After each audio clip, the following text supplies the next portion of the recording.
Good morning all of you. बेटा आज का हमारा विषय रहेगा कविता राम लक्ष्मण परशुराम संवाद। कवि का नाम तुलसीदास। पूरा सप्ताह हमने जो ये कविता पढ़ी बेटा, आज उसका अभ्यास कार्य हम करेंगे। आप ध्यान से सुनेंगे। प्रस्तुत जो पद्यांश है तुलसीदास द्वारा कृत रामचरितमानस के बालकांड से लिया गया है। जैसे पहले भी बता चुकी हूँ मैं, तो ध्यान से देखो बेटा एक बार फिर। राजा जनक की शर्त के अनुसार श्री राम शिव का धनुष तोड़ डालते हैं, सीता का वर्ण कर लेते हैं। उसी समय वहाँ परशुराम जी आ जाते हैं और शिव के भक्त यानी कि शिव का धनुष तोड़ने के लिए सभा में उपस्थित सभी राजा लोगों पर क्रोधित हो उठते हैं, क्योंकि परशुराम शिव के भक्त हैं और पूरी सभा को नष्ट करने की धमकी देते हैं।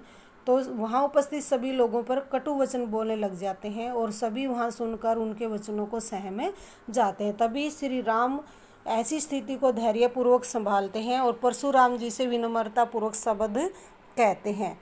देखो बेटा, हर पद्यांश की फर्स्ट पंक्तियाँ मैंने लिखी हुई हैं, आप अपनी बुक्स को ओपन करेंगे और ध्यान से सुनेंगे।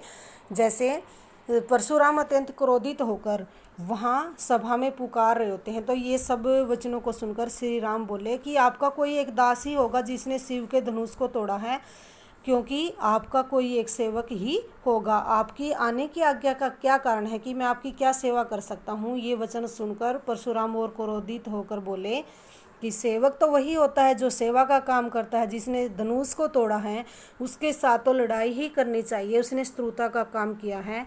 क्योंकि ये शिव का धनुष जिसने तोड़ा वह 1000 भुजाओं के समान मेरा शत्रु होगा।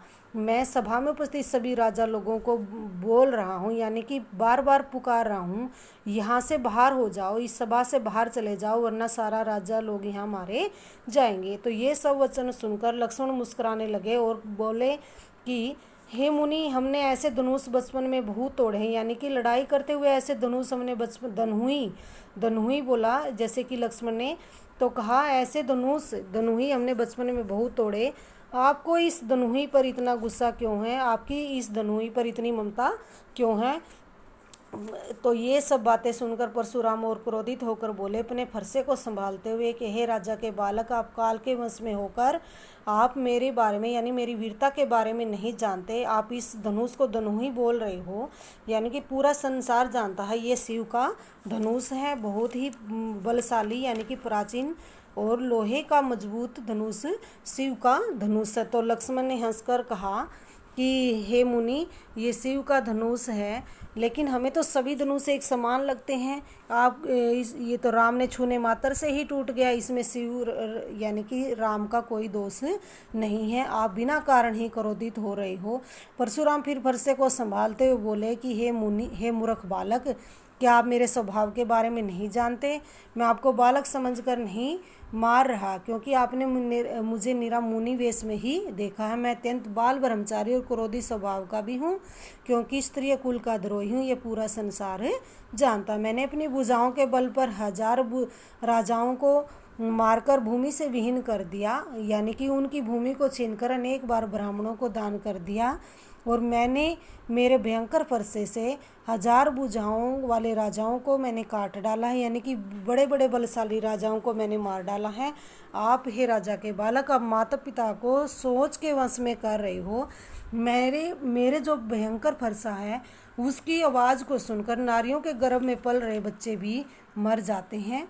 थर्ड देखेंगे बेटा, तीसरी जो पंक्तियाँ देखो। बिहसी लखनऊ बोले मृदु वाणी, लक्ष्मण फिर कोमल वाणी में बोले। परशुराम अत्यंत क्रोधित होकर जो कटु वचन बोल रहे थे, लक्ष्मण ने बहुत ही कोमल स्वभाव से कहा कि आप तो बड़े ही बलशाली हो, महान हो, वीर हो, बार बार कुलाड़ा फरसा क्यों दिखा रहे हो। आप तो फूंक मारकर पहाड़ भी उड़ाना चाहते। यहाँ भी कोई कुंभड़ का फल नहीं है जो आपकी तर्जनी उंगली को देखकर डर जाएंगे। यानी कि मैंने भी आपके कुलाड़े फरसे को देखकर अभिमान सहित कुछ कहा है, क्योंकि आप बरीग कुल वंश के ब्राह्मण हो, जनेऊ धारण किए हो।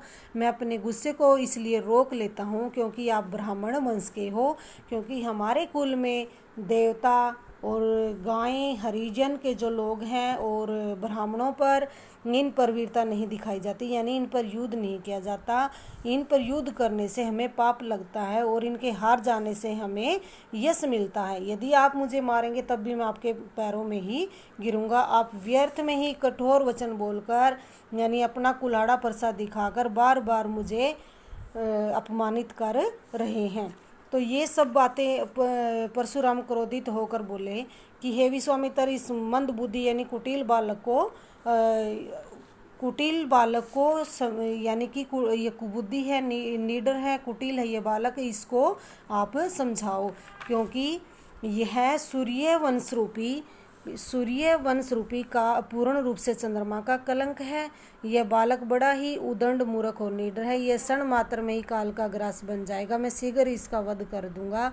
बार बार पुकार कह रहा हूँ कि मुझे दोष मत देना, इसे बचाना है तो बचाओ, मेरा बल और प्रताप दिखाकर इसे रोक लो।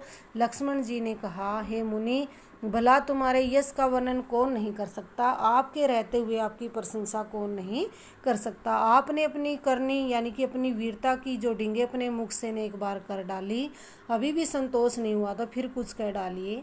अपने हृदय में अपने गुस्से को रोकर कष्ट मत करो। आप वीरवान हो, धैर्यवान हो, शोभ रहित हो, ये सब गाली देना आपको शोभा नहीं देता।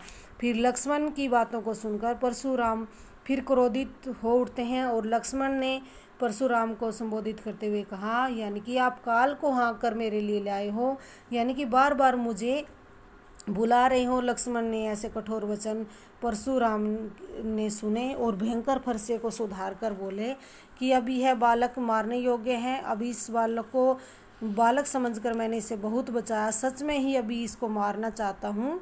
विश्वामित्र ने इस बालक के अपराध करने की क्षमा की, क्योंकि साधु लोग बालक के गुण दोष नहीं देखते। परशुराम ने अपने हाथ में तीक्ष्ण जो कुठार लिया और कहा, मैं बिना कारण ही क्रोधी हूँ, मेरे सामने गुरुद्रोही उत्तर दे रहा है, फिर भी इसको मैं बिना मारे छोड़ रहा हूँ, क्योंकि हे मुनि, आपके शील स्वभाव के कारण इसको बिना मारे छोड़ रहा हूँ। तो आगे लक्ष्मण ने परशुराम से कहा कि हे मुनि, आपके शील के विषय में कौन नहीं जानता, पूरा संसार जानता है। आप माता पिता के ऋण से तो उऋण हो चुके हो, गुरु का ऋण शेष रह गया है। अगर आप गुरु के ऋण से उऋण होना चाहते हो तो वो सब हमारे माथे काटना चाहते हो। कहने का भाव है, लक्ष्मण को मारकर गुरु के ऋण से उतरना चाहते हैं।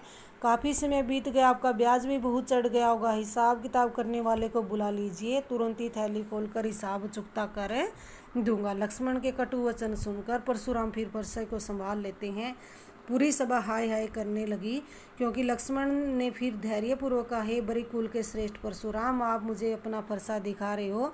मैं ब्राह्मण समझकर लड़ने से बार बार बच रहा हूँ, क्योंकि हे नरपद्रोही, लगता है आपको युद्ध भूमि में कभी वीर पराक्रमी यानी वीर योद्धाओं से आपका पाला नहीं पड़ा, इसलिए हे ब्राह्मण देवता, आप अपने घर में ही वीरता के कारण फूल रहे हो। तो ये सभी लक्ष्मण के वचनों को सुनकर सभा में उपस्थित लोग ये सब बोलने लगे कि अनुचित है, क्योंकि श्री राम ने लक्ष्मण की आंख की ओर संकेत करते हुए शांत रहने का आदेश दिया। और लक्ष्मण ने परशुराम के क्रोध पर इस प्रकार भड़कने वाले, यानी कि लक्ष्मण ऐसे व्यंग्यपूर्ण वचन बोल रहे थे परशुराम को भड़काने के लिए आग में आहुति का काम कर रहे थे, यानी कि लक्ष्मण के वचन आग में आहुति डालने का काम कर रहे थे। श्री राम ने उसमें शीतलता पूर्ण वचनों का प्रयोग करके घी में जल डालने के समान कार्य किया। तो इस पद में लक्ष्मण ने परशुराम पर व्यंग्य किया। और बेटा, इस पूरी कविता से हमें क्या संदेश मिला, यानी कि इसमें ये संदेश निहित है कि हमें क्रोध करने से बचना चाहिए। क्रोध करने से हमारी बुद्धि और विवेक नष्ट हो जाता है। क्रोधी व्यक्ति ऐसे कार्य करता है वह संसार में उपहास का पात्र बनता है। हमें सदैव विनम्र, शांत और कोमल व्यवहार करना चाहिए। ऐसे व्यवहार से हमारे बिगड़े हुए कार्य भी बन जाते हैं। हमें सम्मान की दृष्टि से देखा जाएगा समाज में, अगर हम अपने आप को यानी कि शांत स्वभाव और कोमल व्यवहार से जब कार्य करने लग जाएंगे। धन्यवाद सहित बेटा।